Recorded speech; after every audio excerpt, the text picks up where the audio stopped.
Well, how else can I help you today? Today, well, the best thing as a sample Mm-hmm. is retell your story, like your basketball or whatever. You want my story, huh? Yeah, Mm. it'll be a sample for other people to say, oh, I know, I have that kind of story. Okay. I can tell, and especially to encourage other pastors to share their story. Wow. Gosh, so you want one little story? You want the story of my life, or do you want like a little story from when I was a kid, or what are you looking for?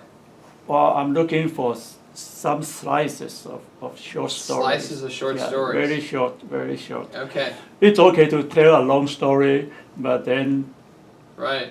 at the archive, we keep the Sure. whole long story, but then we might cut it into smaller pieces for gotcha. different application.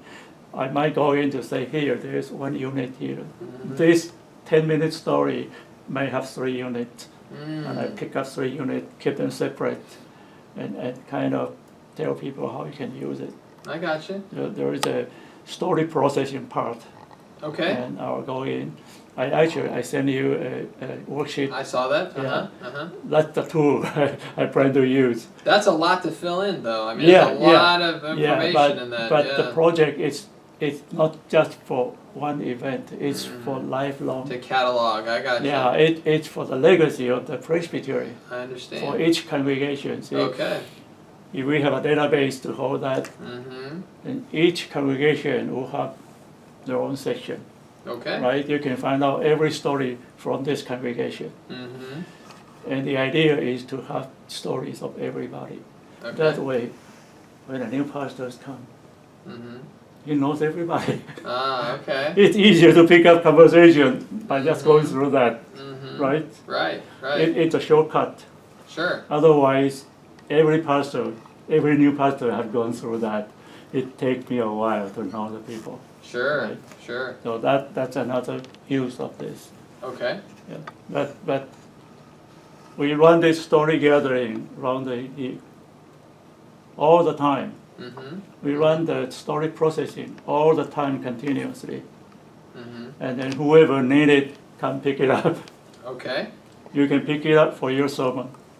Okay. The Sunday school teacher will pick it up for their Sunday school. Okay.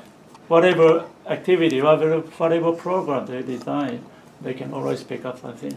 Okay.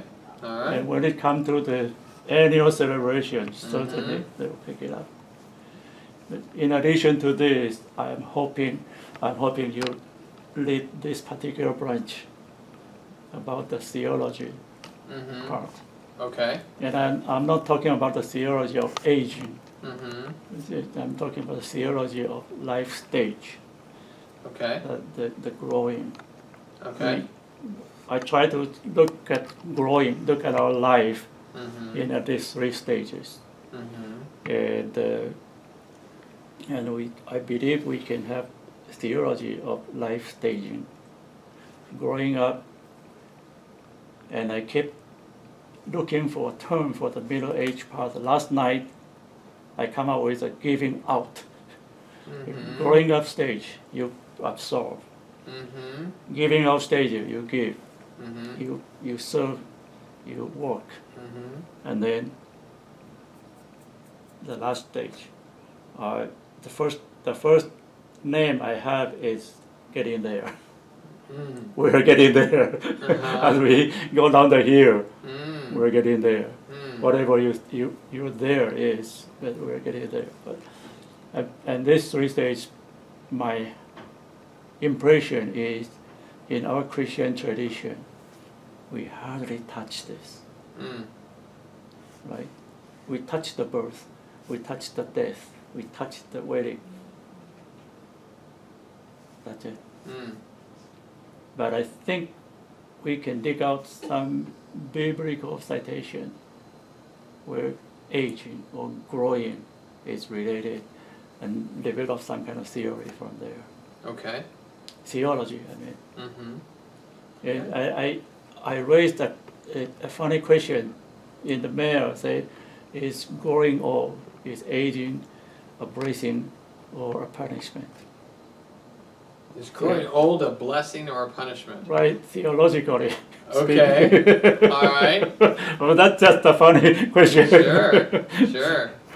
Well, that's an example, but Yeah. I believe there's something to be developed. Uh-huh.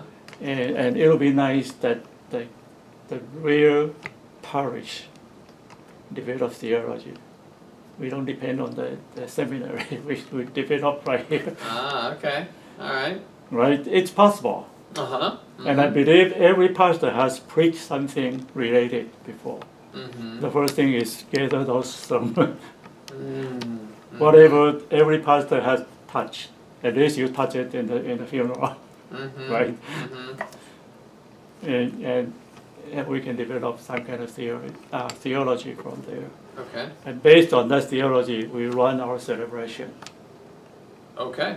Because my impression is we have been running the celebration without a tight connection with the theology. Okay. We do it more of a social event Hmm. than a spiritual event. That's my guess, because I don't know, I only participated once. Ah, yeah. Well, me too. So, Uh-huh. okay, yeah. Yeah. Uh-huh. I guess two. I've been to two. I've been to two. Well, that's the idea. Okay. And because we believe we need new direction. Mm-hmm. The new direction means we have to cut off some of the old practice. We have to add new practice. We have to have some vision. We have to have some new goal. Mm-hmm. Right? And I'm rehearsing right now. Okay. You're Because doing good. All right. I'm supposed to do an open We should be space. filming you. Yeah. I Oh, did. we are. Good.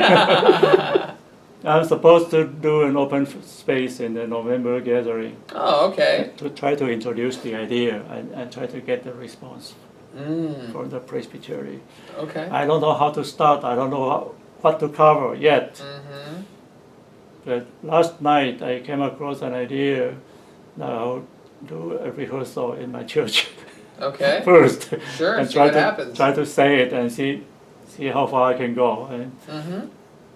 And then I do it at the open space. If I get into the schedule, Mm-hmm. I will take it from there. Okay.